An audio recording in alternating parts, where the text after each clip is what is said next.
کئی لوگوں کے ذہن میں یہ سوال آتا ہے کہ حکومت کی ڈائریکشن آخر ہے کیا اور کیا یہ کچھ کر بھی رہی ہے یا نہیں. تو آئیے ہم آپ کو بتاتے ہیں کہ ان 2 سالوں میں حکومت نے کیا اقدامات اٹھائے, اس نئے پاکستان کی ڈائریکشن کیا سیٹ کی اور ان اقدامات سے اگلے 3 سالوں میں کیا نتائج نکلیں گے. ان 2 سالوں میں پاکستان میں آنے والی سب سے بڑی تبدیلی ہے ایک سوچ کی تبدیلی, جس کے تحت ملک کی پالیسیز ایلیٹ کیپچر کے برعکس نچلے طبقے کو ذہن میں رکھ کے بنائی جا رہی ہیں. ماضی میں ہماری زیادہ تر پالیسیز ایک ایسے پریویلیج طبقے کے لیے بنتی آ رہی تھی جو کہ ملک کی آبادی کا 5% بھی نہیں ہے. اس مخصوص طبقے کے مفاد کے لیے پالیسیز بنانے سے پاکستان کے اندر ایک اور چھوٹا سا پاکستان بن گیا ہوا تھا, اور موجودہ حکومت کی شروع سے یہ کوشش رہی ہے کہ اس تفریق کو ختم کیا جائے اور 2 نہیں بلکہ صرف ایک پاکستان بنایا جائے. کسی بھی حکومت کی میکرو اکنامک پالیسی کا مقصد یہی ہوتا ہے کہ نہ صرف عوام کو روزگار فراہم کیا جائے بلکہ ان کے معیاری زندگی کو بھی بہتر کیا جائے. معیشت کی بہتری کے لیے ایسے اقدامات اٹھائے جاتے ہیں جن کی وجہ سے نمو کے راستے میں آسانیاں پیدا ہوں, اور اس کے ساتھ ساتھ یہ بھی یقینی بنایا جائے کہ ناقابل برداشت قرضے یا خسارے ملک کی معیشت کی ترقی کے راستے میں رکاوٹیں نہ بنیں. 2018 میں حکومت کو ایسی معیشت ورثے میں ملی جو کہ دیوالیہ کے دہانے پہ تھی. زر مبادلہ ذخائر 50% تک کم ہو چکے تھے, اور اس کے علاوہ بیرونی قرضے بھی 21 ارب ڈالر سے بڑھ کر 96 ارب ڈالر تک پہنچ چکے تھے پچھلے 2 سالوں میں. اور اس کے علاوہ پچھلے 5 سالوں سے برآمدات کا شرح نمو بھی منفی تھا, اور درآمدات پہ مبنی معیشت ڈی انڈسٹریلائزیشن کا باعث بن رہی تھی. اور اس کے علاوہ کرنٹ اکاؤنٹ ڈیفیسٹ 2.5 ارب ڈالر سے بڑھ کر 19 ارب ڈالر تک ہو چکا تھا. حکومت کی اولین ترجیح ملک کو بیرونی قرضوں میں دیوالیہ ہونے سے بچانا تھی. ملک میں مہنگائی ناقابل برداشت سطح تک پہنچ سکتی تھی. پچھلے 2 سالوں میں معاشی استحکام کے لیے جتنے بھی اقدامات اٹھائے گئے انہوں نے اس خطرے کو ٹال دیا. کرنٹ اکاؤنٹ ڈیفیسٹ 85% کم ہو کر 3 ارب ڈالر تک پہنچ چکا ہے, اور اس کے علاوہ لیکوڈ ریزرو جنوری 2018 سے لے کر اب تک بلند ترین سطح پر ہیں, اور اس کے علاوہ بیرونی قرضوں کے اضافے کی شرح میں بھی کمی آئی ہے. کرونا کی وبا سے پہلے پاکستان کی ایکسپورٹس پورے خطے میں سب سے تیزی سے بڑھ رہی تھی, اور 2019 سے 2020 میں فورن ڈائریکٹ انویسٹمنٹ پچھلے 11 سالوں میں سیکنڈ ہائیسٹ تھی. As of doing business index میں 28 پوائنٹس کی بہتری آئی, اور اس کے علاوہ پچھلے 2 سالوں میں ریمیٹنس میں 3 ارب ڈالر کا اضافہ ہوا. برآمدات کی فروغ, سرمایہ کاری کی حوصلہ افزائی اور تعمیراتی شعبے میں اصلاحات کے ساتھ حکومت ایک مستحکم معاشی نظام کے قیام کے لیے پرعزم ہے. 2018 میں جہاں پاکستان کو اندرونی چیلنجز کا سامنا تھا, وہیں بیرونی محاذ پر بھی پاکستان کو بے شمار مشکلات کا سامنا کرنا پڑا. جہاں ایک طرف پاکستان گلوبل آئسولیشن کا شکار ہو رہا تھا تو دوسری جانب امریکہ ڈو مور کا راگ الاپ رہا تھا. ضرورت اس امر کی تھی کہ ہم اپنی فورن پالیسی کو دوبارہ سے ری لانچ کریں, اور موجودہ حکومت اس کام کو کرنے میں کامیاب رہی. اس بات کا اندازہ اس چیز سے لگایا جا سکتا ہے کہ پاکستان نے US افغان پیس پروسیس میں کلیدی کردار ادا کیا. نہ صرف یہ بلکہ سعودی عرب, ایران, ملیشیا, ترکی اور دیگر اسلامی ممالک اب پاکستان کے ساتھ پولیٹیکل اکانومک کوآپریشن کرنے کو فروغ دے رہے ہیں.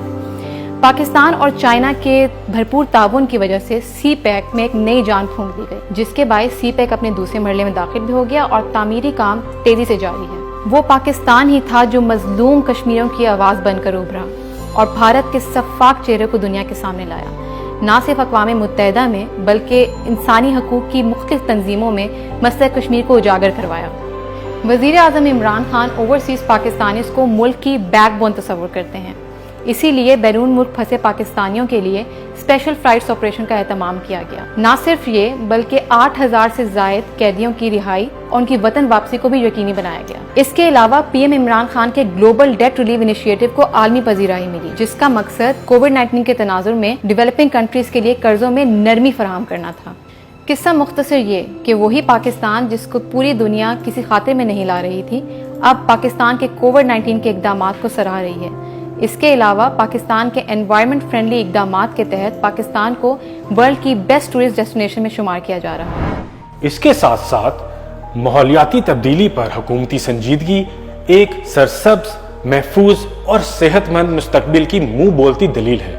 گزشتہ 2 سالوں میں 10 بلین ٹری سونامی کے ذریعے ملک بھر میں تقریباً 325 ملین پودے لگائے گئے.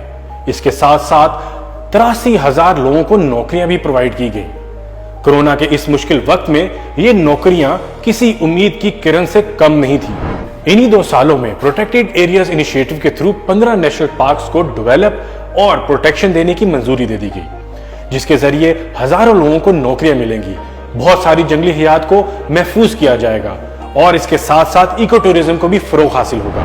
نہ صرف یہ بلکہ الیکٹرک وہیکل پالیسی کو عملی جامہ پہنا کر موجودہ حکومت نے نہ صرف اپنے ماحول دوست جذبات کی عکاسی کی ہے بلکہ ملک کی ایندھن کے اوپر انحصاری کو کم کرنے کے لیے بہت ہی مثبت قدم اٹھایا ہے۔ یورو 2 سے یورو 5 پر منتقلی بیسیکلی پاکستان کی ترقی یافتہ ممالک کی لسٹ پر منتقلی ثابت ہوگی۔ عمران خان کے عوام دوست ویژن کے مطابق شروع کیا جانے والا میگا پروجیکٹ راوی اربن سٹی ملک میں ہزاروں لوگوں کو نوکریاں دینے کے ساتھ ساتھ ماحول کو محفوظ رکھنے میں بھی بہت اہم کردار ادا کرے گا۔ جہاں یہ سارا عمل چل رہا تھا وہاں یہ سمجھنا بہت ضروری ہے کہ پچھلے 2 سالوں میں حکومت نے اپنا سارا فوکس پاکستان کی تاریخ میں پہلی بار غریب طبقے کی طرف کیا، جس کو ہم ہمیشہ سے اگنور کرتے آئے ہیں۔ وزیر اعظم نے جب ریاست مدینہ کا تصور کیا تو اس کے پیچھے صرف ایک سوچ تھی کہ ہمارا غریب ترین، مظلوم اور پسماندہ طبقہ جب تک ترقی نہیں کرے گا پاکستان نہیں بدلے گا۔